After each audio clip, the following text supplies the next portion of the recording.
Hello, students. Mr. Passeri here. As you can tell, I'm not in school. I'm in my spacious kitchen. Actually, while you're watching this, I'm probably at the doctor's office. But that won't stop us from learning. If you recall, on Friday, we discussed early Native American cultures and what will become the future United States.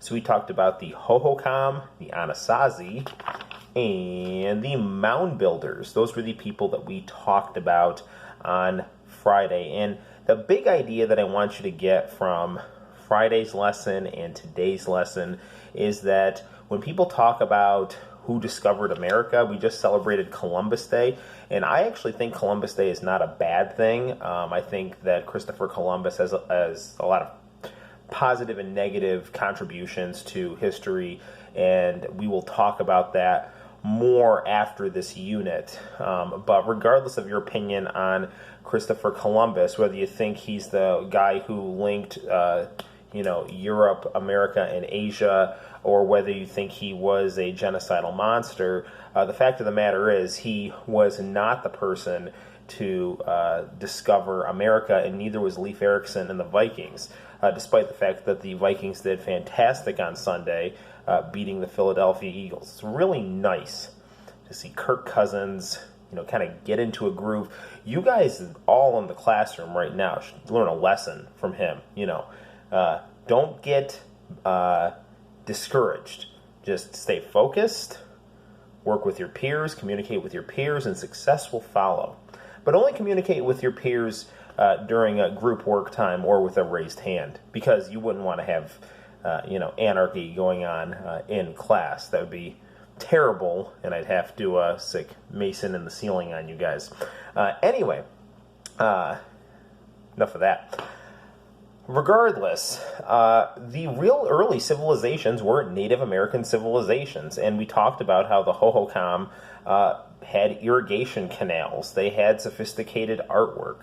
You had the Anasazi building essentially primitive highway systems and having big cities like Pueblo Bonito for the time, and being smart enough to build their cities in some cases into the sides of cliffs and mountains to protect themselves from invasion. You had mound builders. You had cultural diffusion coming from Mexico with the Mayan and Aztec cultural architecture and some aspects of social and religious cultural components carrying themselves across the Gulf of Mexico, up the Mississippi River through Pennsylvania. So what I'm trying to get across here is that we already had people doing massive amounts of travel with sophisticated technology, interacting with their environment in novel and important ways, and those people were Native Americans.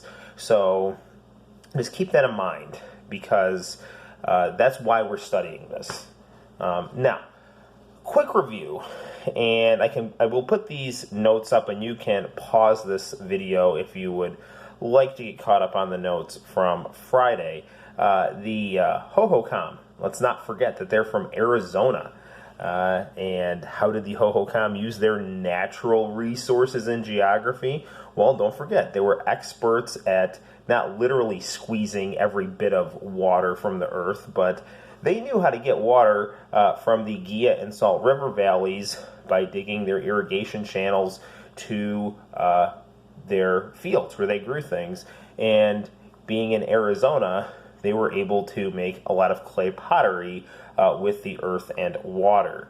So don't forget that. That's important just for understanding that southwestern cultural contributions of the Hohokam. The Anasazi, remember, they had the four corners of Utah, Colorado, Arizona, and New Mexico on lockdown, figuratively. And remember, they had Pueblo Bonito, big stoned city, complex road system connecting Pueblo Bonito to other pueblos. Pueblos were villages, Native American villages.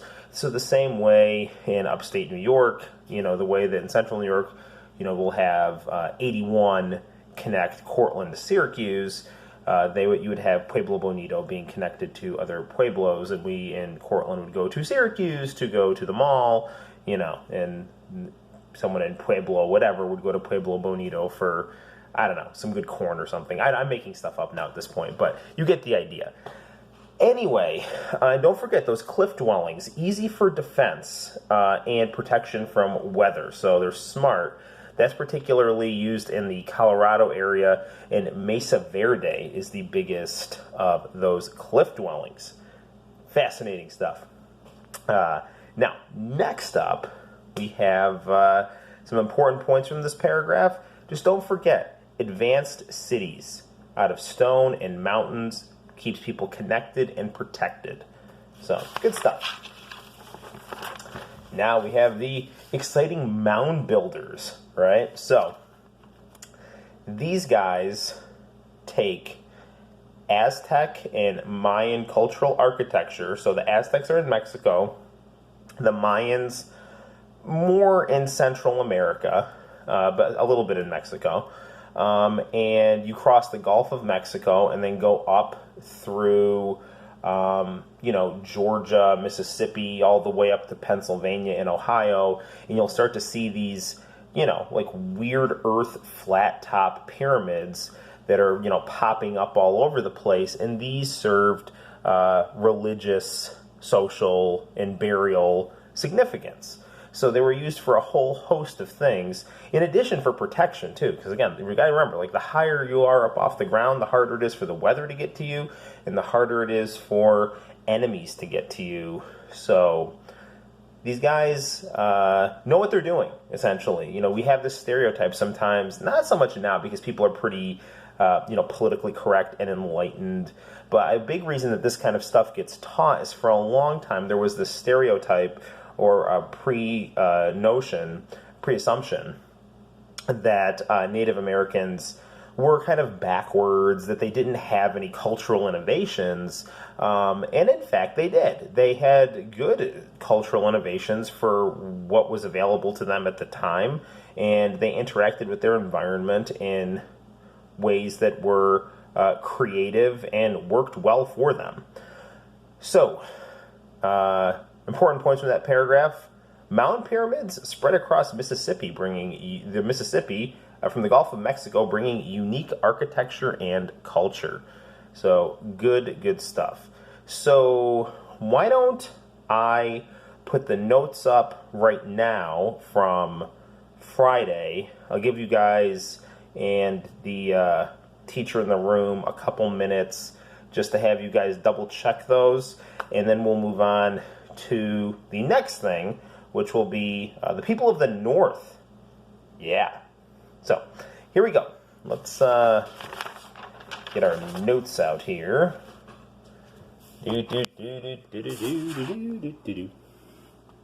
Okay. So here we have the Hohokam. You can pause this if you want.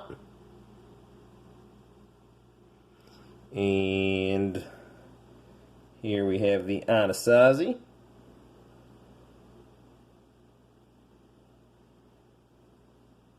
And you have me again.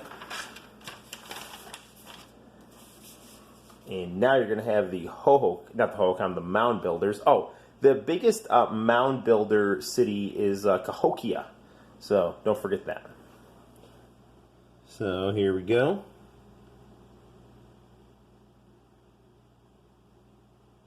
Pause that if you need to.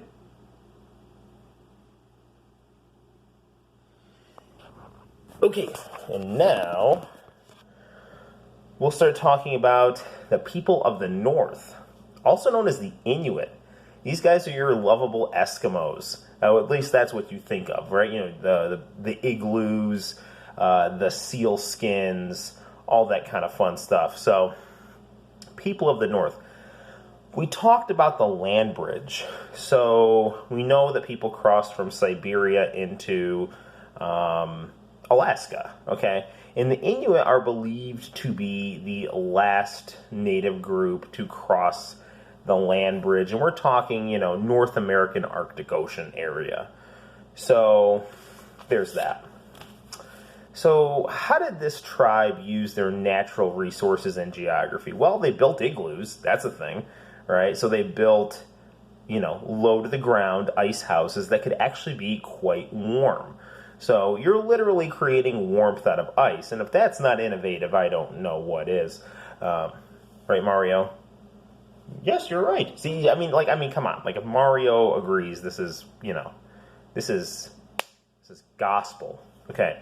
Now, anyway, the Inuit were noted for hunting for fur and sealskin to keep them warm. Sealskin in particular, because it's warm and it's also waterproof. Okay. So, now, while, we all love seals, it is kind of a dog-eat-dog world out there in the Arctic at this point in time. Well, not so much dog-eat-dog as much as, Inuit eat seal, but it is what it is. Anyway, now we have also the hunting of caribou, which are giant deer, and also hunting whale and seal for oil for lamps. So, keep you nice and cozy on those, 20 below nights. So important points from this paragraph. Arctic nomadic hunters skillfully used animals they hunted on land and sea. So good stuff. Why don't I now talk about the southwestern tribes that are mentioned in your reading, like the Hopi, the Acoma, the Zuni, the Apache, and the Navajo. Excellent stuff. So, how did they... and yes, if you're laughing at, Navajo or Ho or whatever, have fun, being in 7th grade. We have the Hohokam, we have the Navajo, so therefore we have, Ho's in different area codes. So you can consult your local library to find that song from 1999 if that helps you to remember, that we have Ho's in different area codes, Navajos and Hohokams. So anyway, they're important for different reasons though. So let's talk about the southwestern tribes. Now these guys are the descendants of the Anasazi. Okay, so those southwestern tribes that we talked about early in this video and on Friday, these guys come after them. So they're also using adobe known as mud brick to use the earth to build homes. And as you're going to see, and we talked about this a little bit before, Native Americans are really smart about planting things that grow well together. So these guys are going to be planting corn, beans, squash, and melon. And those things are going to, particularly the corn, beans, and squash, going to positively reinforce each other when they are growing. So there's going to be kind of a complementary relationship there. Now, I'm not sure if I printed your packet wrong, but I have extra pages here. So if you're seeing repeats of things, just cross them out. So let's go to some important points from the southwestern tribes that we just discussed here. So southwestern native cultures varied from hunting to fishing, okay? And they also included trade networks in the surrounding areas. So, we've got hunters, we've got fishers, we've got interaction with the environment, and these guys are going to be kind of now used as a stepping off point to start talking about the Plains Indians. But before we do that, let's take a little bit of a break and let you guys take a look at the notes, and you can pause this if you would like, and make sure you're caught up and have everything. So let's turn our page back like so. And here's our people of the North. And here we go.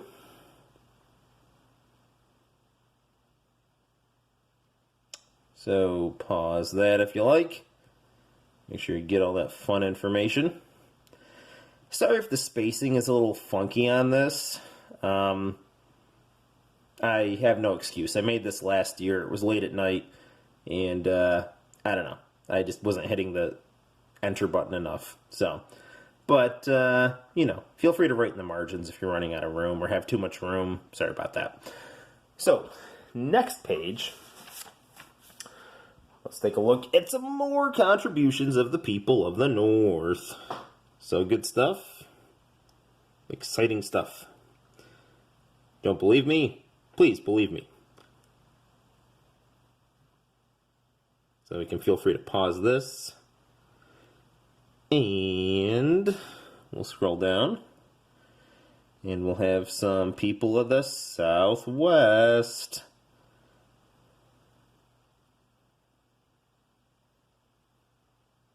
Okay. So, let us now talk about the Plains Indians. Now, a few days ago, we talked about nomadic hunting cultures, okay? And these guys are some of the biggest nomadic hunters that you're going to find for Native American tribes.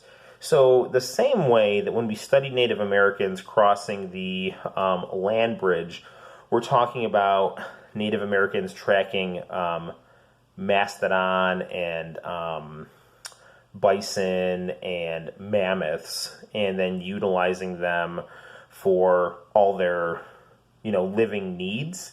The Plains Indians are going to be doing similar stuff, but they're going to be doing it with antelope, deer, and buffalo rather than, the black Power Rangers, spirit animal, which is, the mastodon. It's amazing. The Black Ranger is amazing. He's very cool. Right, Mario? Yes, you're right. See, again, Mario is like, he's just a man of wisdom and deep thoughts. So anyway,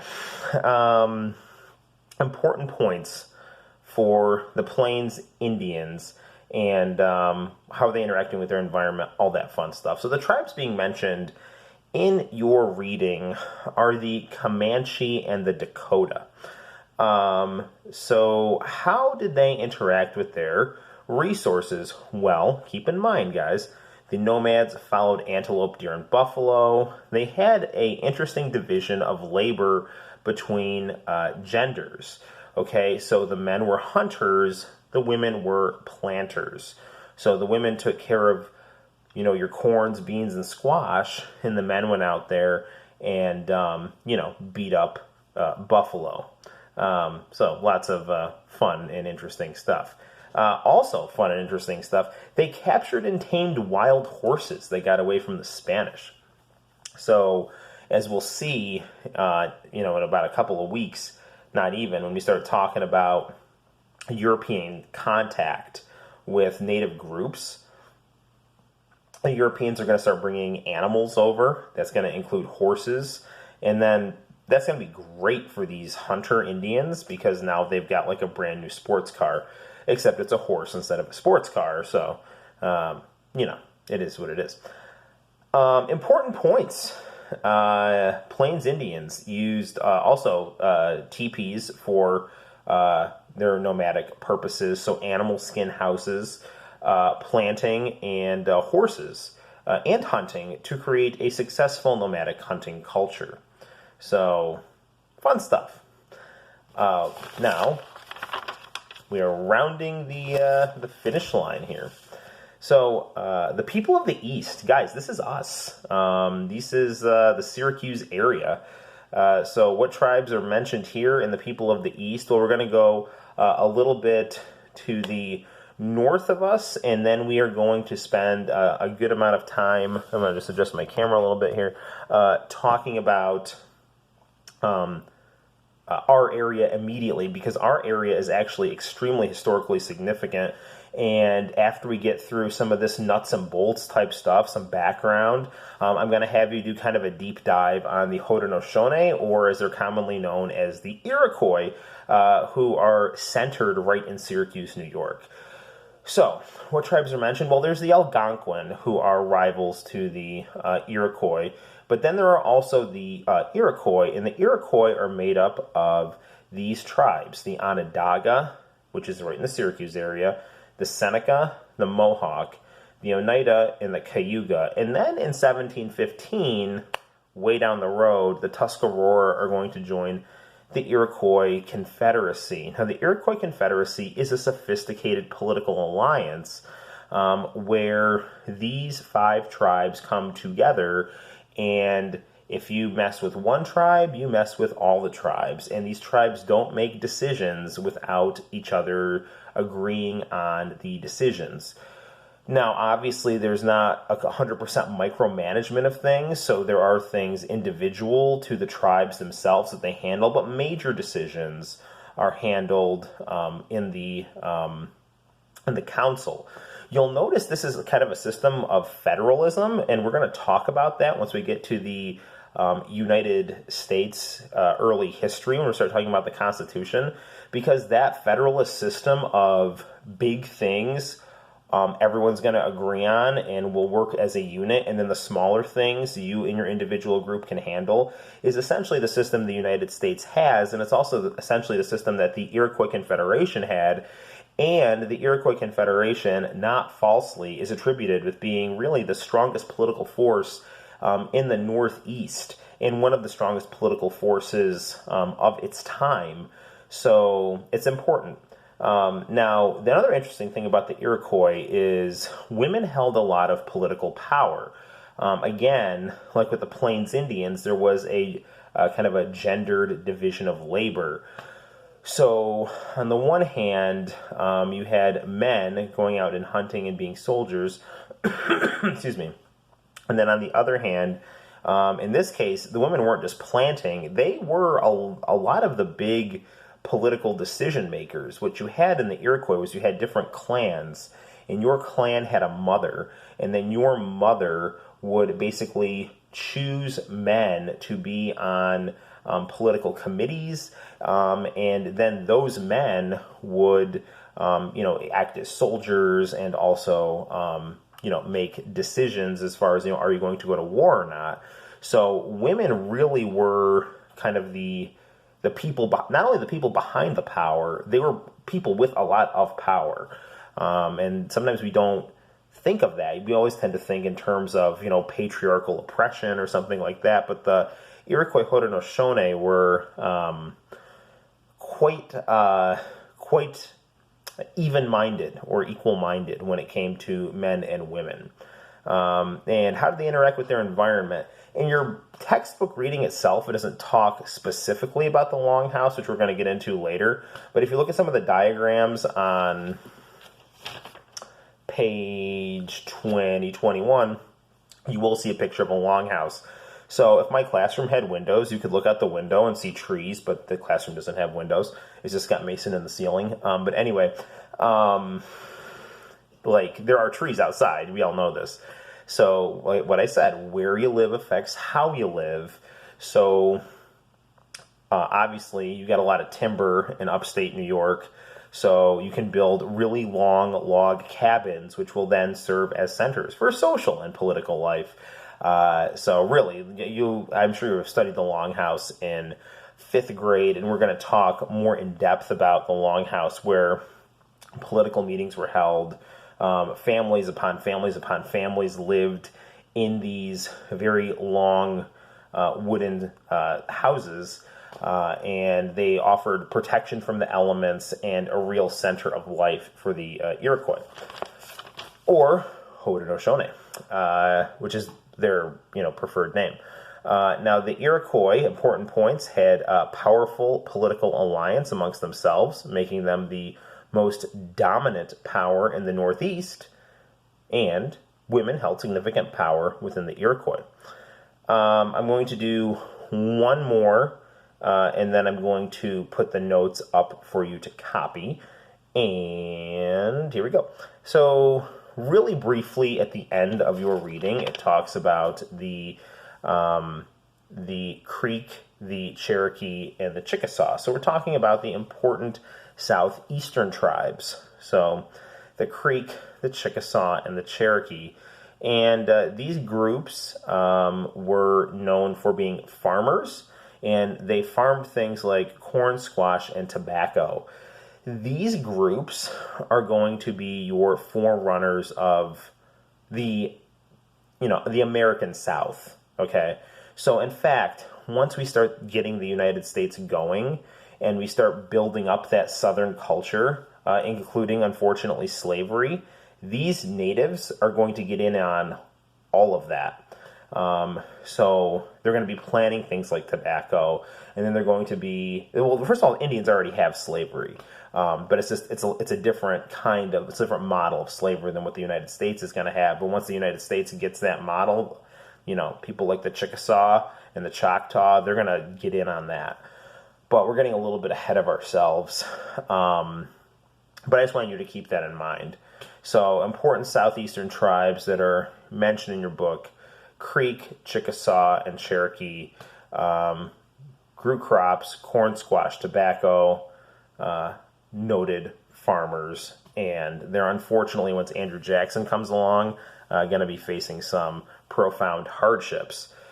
So let us go to our notes, and you can copy those down.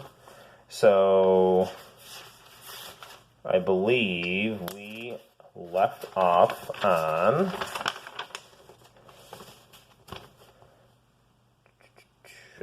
the people of the Southwest. So let's go to, I'll put the people of the Southwest up one more time really quickly, and then we'll go on to the next thing. So there's people of the Southwest right there. Pause if you need. And then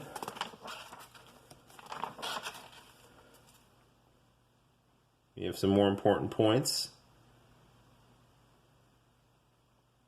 People of the Plains.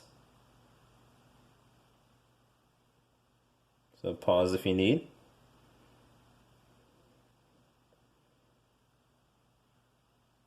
Okay.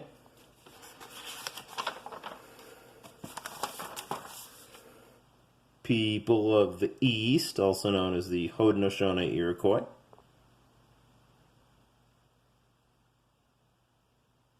Cool.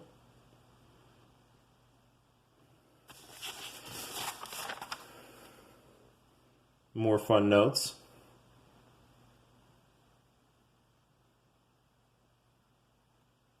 All right. And, and then finally, there's your little blurb on your southeastern tribes. Cool. Well, everybody, thank you for making it through this lesson and taking notes.